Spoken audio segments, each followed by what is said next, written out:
दोस्तों नमस्कार। एक बार आप सबका फिर से बहुत बहुत स्वागत है हमारे YouTube चैनल सिलेक्शन तक पर। तो दोस्तों जैसा कि आप सबको होता है कि मेरा जो सेकंड चैनल है डियर गुरुजी, वहाँ पर मैंने सारे के सारे जो लाइव टेस्ट है वो शेड्यूल कर दिए हैं। तो वहाँ पर सिर्फ और सिर्फ लाइव टेस्ट होगा और यहाँ पर जो ऑफलाइन वीडियो वहाँ पर प्रोवाइड किए जाते थे, अब यहाँ पर ऑफलाइन वीडियोज़ लगातार आपको देखने को मिलेंगे, चाहे वो आपके मंडी परिषद से हो, लोअर पीसी से हो, NTPC से हो। तो सभी तरह के वीडियोज़ मिलेंगे आपको यहाँ पर डे आपको 3 से 4 वीडियो इस चैनल पर देखने को मिलेंगे।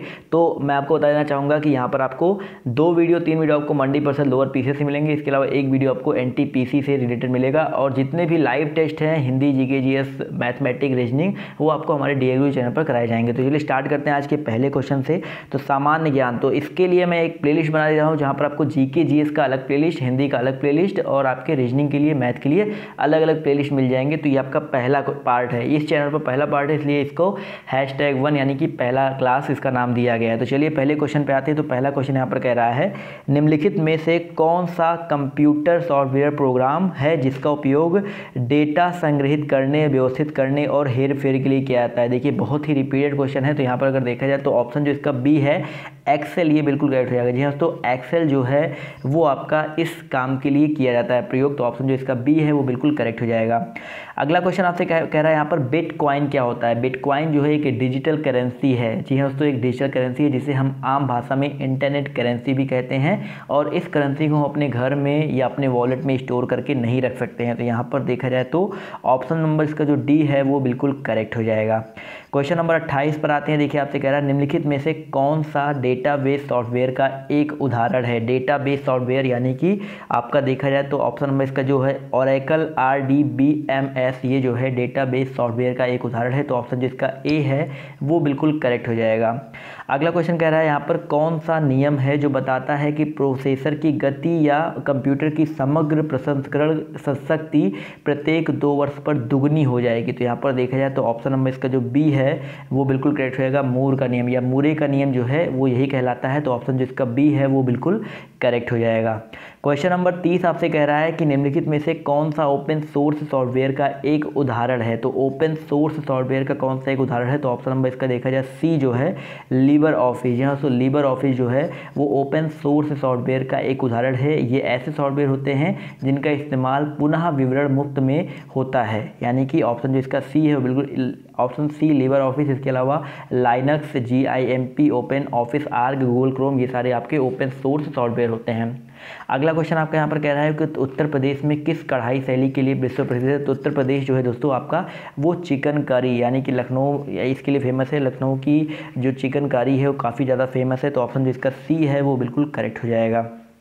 आते हैं अगले क्वेश्चन पर। तो BHU किस शहर में स्थित है, यानी कि बनारस हिंदू यूनिवर्सिटी जो है दोस्तों वो आपका वाराणसी शहर में स्थित है। और यहाँ पर 4 बड़े विश्वविद्यालय स्थित है वाराणसी में। कौन कौन से? BHU, Mahatma Gandhi Kashi Vidyapith, central Hindu institute of higher Tibetan studies और इसके अलावा संपूर्णानंद संस्कृत विश्वविद्यालय।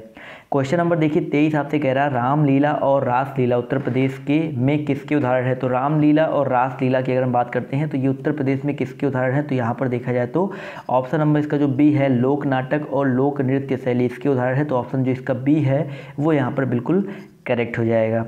अगला क्वेश्चन आपका यहाँ पर कह रहा है, जनसंख्या के मामले में उत्तर प्रदेश भारत के राज्यों में किस पायदान पर है। तो जनसंख्या के मामले में अगर उत्तर प्रदेश की बात करें तो उत्तर प्रदेश जो है पहले स्थान पर है। कौन से स्थान पर है? पहले स्थान पर है। तो ऑप्शन जो इसका डी है करेक्ट हो जाएगा।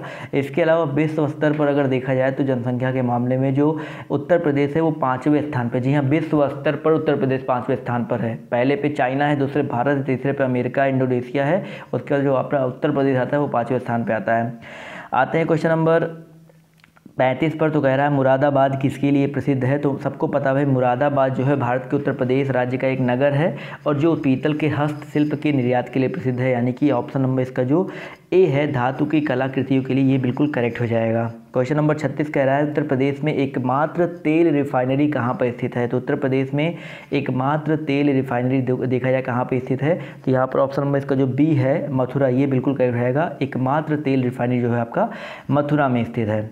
चलिए आते हैं क्वेश्चन नंबर 37 पर। तो आपसे कह रहा है कि निम्नलिखित में से कौन सा विश्वविद्यालय 1917 में सेंट्रल हिंदू कॉलेज के साथ अपने प्रथम घटक कॉलेज के रूप में शुरू किया गया था। तो क्वेश्चन नंबर 37 का जो करेक्ट आंसर है क्या हो जाएगा दोस्तों, 133 का जो करेक्ट आंसर है यहाँ पर क्या हो जाएगा, ऑप्शन जो इसका डी है बनारस हिंदू विश्वविद्यालय, ये बिल्कुल करेक्ट हो जाएगा। बनारस हिंदू विश्वविद्यालय 1917 ईस्वी में सेंट्रल हिंदू कॉलेज के साथ अपने प्रथम घटक कॉलेज के रूप में शुरू किया गया। तो ऑप्शन जो इसका डी है बिल्कुल करेक्ट हो जाएगा।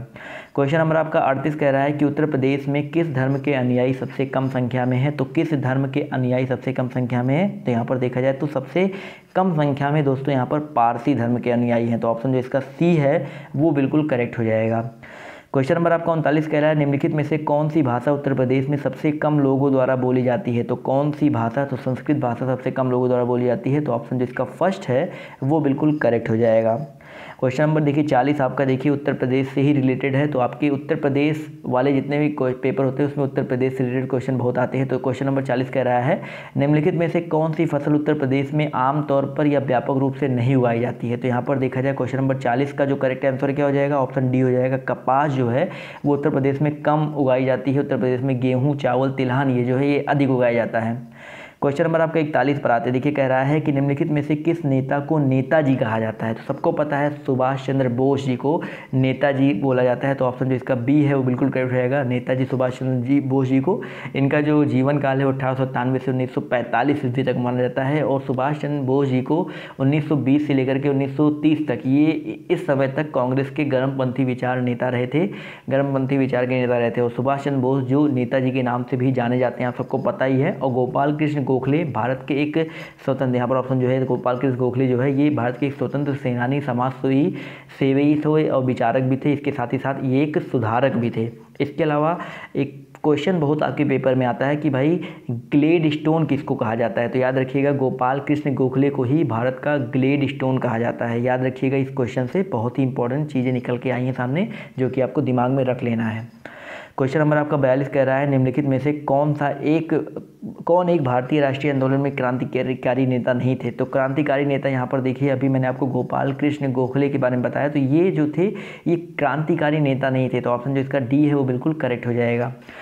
क्वेश्चन नंबर आपका 43 कह रहा है जलालुद्दीन मोहम्मद किस नाम से प्रसिद्ध है। तो जलालुद्दीन मोहम्मद जो है दोस्तों अकबर के नाम से, यानी कि अकबर का जो पूरा नाम था अबुल फतह जलालुद्दीन मोहम्मद अकबर था। तो इनका ऑप्शन जो इसका बी है करेक्ट हो जाएगा। बाबर का पूरा नाम क्या था, बाबर यहाँ पर ऑप्शन में आया तो जान लो भाई जहीरुद्दीन मोहम्मद बाबर।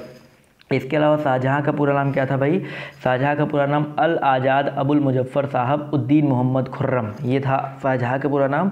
और औरंगजेब का पूरा नाम था अबुल मुजफ्फर मुहिद्दीन मोहम्मद औरंगजेब आलमगीर, तो ये औरंगजेब का पूरा नाम था।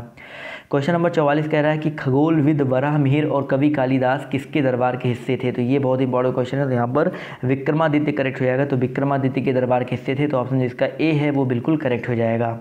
क्वेश्चन नंबर आपका 45 कह रहा है कि 1917 ईस्वी में चंपारण सत्याग्रह किस राज्य में प्रारंभ किया गया था। तो 1917 ईस्वी में चंपारण सत्याग्रह है वो आपका स्टार्ट किया गया था बिहार में। तो ऑप्शन जो इसका सी है वो बिल्कुल करेक्ट हो जाएगा, गांधी जी के नेतृत्व में स्टार्ट किया गया था। चलिए आते हैं क्वेश्चन नंबर 46 पर। देखिए आपसे क्या कह रहा है यहाँ पर कि अंग्रेजों से आज़ादी की लड़ाई लड़ रहे भारतीयों द्वारा उठाई गई शपथ कि वे सिर्फ भारतीय निर्मित सामानों विशेष रूप से कपड़े का उपयोग करेंगे, इस आंदोलन को क्या कहा गया था। तो स्वदेशी आंदोलन। जी दोस्तों स्वदेशी आंदोलन ऑप्शन जो इसका सी है करेक्ट हो जाएगा। स्वदेशी आंदोलन भारतीय स्वतंत्रता आंदोलन का एक महत्वपूर्ण आंदोलन था। स्वदेशी का अर्थ क्या होता है, सबको पता है कि अपने देश का। और इस रणनीति के अंतर्गत ब्रिटेन में बने माल का बहिष्कार करना तथा भारत में बने माल का अधिकाधिक प्रयोग करने से ब्रिटेन को आर्थिक हानि पहुंचाना इसका उद्देश्य था। क्वेश्चन नंबर 47 कह रहा है सिपाही विद्रोह किस वर्ष हुआ था। तो सिपाही विद्रोह जो है दोस्तों 1857 ईस्वी में हुआ था, सबको याद होना चाहिए। ऑप्शन जो इसका बी है वो बिल्कुल करेक्ट हो जाएगा। क्वेश्चन नंबर 48 आपसे कह रहा है विश्व में सबसे बड़ा गर्म रेगिस्तान कौन सा है। तो विश्व में सबसे बड़ा गर्म रेगिस्तान कौन सा है भाई, विश्व का सबसे बड़ा गर्म रेगिस्तान ये आपका सहारा है। जी हाँ तो सहारा जो है वो तीसरा सबसे बड़ा रेगिस्तान होने के साथ ही साथ दुनिया का सबसे बड़ा हॉट डिजर्ट यानी कि गर्म रेगिस्तान भी है। यह अफ्रीका महाद्वीप में पड़ता है। इसका कुल क्षेत्रफल कितना है, 90 लाख के आसपास शायद है, 9 लाख या 90 लाख के आसपास है। तो आप लोग उसको देख लीजिएगा, मैं यहाँ पर थोड़ा कन्फ्यूजन मुझे, लेकिन यहाँ पर आपका जो सबसे बड़ा गर्म रेगिस्तान है वो आपका ऑप्शन जो बी है वो करेक्ट हो जाएगा, याद रखिएगा। और ये तीसरा सबसे बड़ा है।